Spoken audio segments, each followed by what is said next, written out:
Hello friends, నేను రాజీవ్. కలిచి వేస్తున్న ప్రమాదాలు. బస్ ఎక్కాలంటే భయపడుతున్నారు జనాలు. ఆర్టీసీ బస్సులు, ప్రైవేట్ ట్రావెల్స్. నిజంగా ఇంత నిర్లక్ష్యం ఏందో అర్థం కాని పరిస్థితి. మొన్న చూస్తే బెంగళూరు వెళ్తున్నటువంటి ఓ ప్రైవేటు బస్సు మంటల్లో చిక్కుకొని 21 మంది చనిపోవడానికి కారణమైంది. వికారాబాద్ చేవెళ్లే రోడ్డుపై జరిగినటువంటి ఒక ఘోర ప్రమాదం 24 మందిని బలి తీసుకుంది. ఒక టిప్పర్ డ్రైవర్ నిర్లక్ష్యంగా డ్రైవ్ చేసుకుంటూ వచ్చి బస్సును గుద్దేసరికి ఆ టిప్పర్లో ఉన్నటువంటి కంకర అంతా ఆ బస్సులో పడి ఆ బస్సులో ఉన్నటువంటి జనాలందరూ ఊపిరాడక వాళ్ళు మునిగిపోయి కంకరలో మునిగిపోయి చనిపోయారు. నిజంగా చాలా చాలా దారుణమైన ప్రమాదం ఇది. 24 మంది, ఒకే కుటుంబానికి సంబంధించినటువంటి 3 అమ్మాయిలు చనిపోయారు. అదేవిధంగా నిన్న చూస్తే ఏలూరులో ఘోర ప్రమాదం. ఇలా రోజుకొక బస్సు ప్రమాదం జనాలను భయభ్రాంతులకు గురిచేస్తుంది. బస్సు ఎక్కాలంటే భయపడుతున్నారు. ఇంతటి నిర్లక్ష్యం ఎందుకు? ముఖ్యంగా ప్రైవేట్ ట్రావెల్స్ యాజమాన్యం నిర్లక్ష్యం.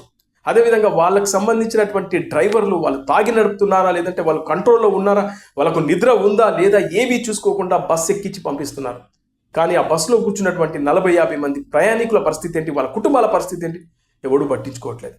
యూపీ, బీహార్, మహారాష్ట్ర, ఛత్తీస్గఢ్కి సంబంధించినటువంటి అమాంబాపతి గాలను తీసుకొచ్చి గుట్కా పానేసుకొని మందు తాగి డ్రైవింగ్ చేసే వెధవలను తీసుకొచ్చి వాళ్ళ చేతికి బస్సులు, టిప్పర్లు ఇచ్చి జనాల ప్రాణాలతో చెలగాటమాడుకుంటున్నారు. నిజంగా ప్రభుత్వాలు ఏం చేస్తున్నాయి? ఇవాళ ఆంధ్రప్రదేశ్ గవర్నమెంట్ కానీ తెలంగాణ గవర్నమెంట్ కానీ ఏం చేస్తున్నాయి? ఒక సంఘటన అంటే ఏదో నిర్లక్ష్యంగా జరిగింది అనుకోవచ్చు. రోజుకొక సంఘటన. నిజంగా రోడ్డు మీదకి వెళ్ళి ఇంటికి వస్తామా లేదా అనే ఒక భయం జనాల్లో ఉంది. బస్ ఎక్కాలన్న భయం, రోడ్డు మీద నడవాలన్న భయం. వీటంతటికి కారణం నిజంగా ప్రభుత్వాలు సీరియస్గా తీసుకోవాలి. రోడ్లపై వెళ్ళే వెహికల్స్ చూస్తే భయం వేస్తుంది. మన పక్క నుంచి గుయ్యమని 120 కిలోమీటర్ల వేగంతో పోతా ఉంటే ఏంటి పరిస్థితి? రోడ్లు ఖాళీగా ఉన్నాయని ఇష్టానుసారంగా డ్రైవింగ్ చేసుకుంటూ పోతున్నారు. ఇక చూస్తే ప్రైవేట్ ట్రావెల్స్ అయితే కూకట్పల్లి, అదేవిధంగా మియాపూర్ నుంచి స్టార్ట్ అయ్యేటువంటి బస్సులు, ఆంధ్రప్రదేశ్కి వెళ్ళే బస్సులు అయితే చూస్తే సిటీ దాటేంత వరకు మామూలుగా వెళ్తారు. సిటీ దాటిందంటే వాళ్ళ వేగానికి హద్దు అదుపు ఉంటుంది. గమ్యస్థానానికి వెళ్తామా లేదా అనే ఒక భయంతో బిక్కుమంటూ కూర్చుంటున్నారు ప్రయాణికులు. వాళ్ళు చెప్తున్నారు, అయ్యా కొంచెం మెల్లగబోని అంటే, లేదా మా మెల్లగపోవడానికి కాదు, మేము రేపు మార్నింగ్ కల్లా మేము గమ్యస్థానానికి వెళ్ళాలి, మాకు టార్గెట్స్ ఉంటాయని చెప్తున్నారట. ఇది పరిస్థితి. వీళ్ళని కంట్రోల్ చేయాల్సిన బాధ్యత ఎవరిది? ప్రభుత్వాలది. మరి ప్రభుత్వాలు ఇలాగే నిర్లక్ష్యం చేసుకుంటూ పోతే ఇంకెంతమంది ప్రాణాలు పోతాయి?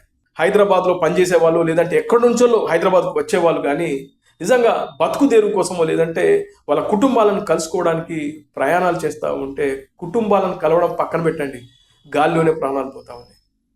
ఇంత దరిద్రంగా తయారైపోయింది మన రోడ్ ట్రాన్స్పోర్ట్ వ్యవస్థ. దీన్ని కట్టడి చేయాల్సిన బాధ్యత ఖచ్చితంగా ప్రభుత్వాల మీద ఉంది. మీరేమంటారు? దీనిపై మీ కామెంట్స్ ప్లీజ్.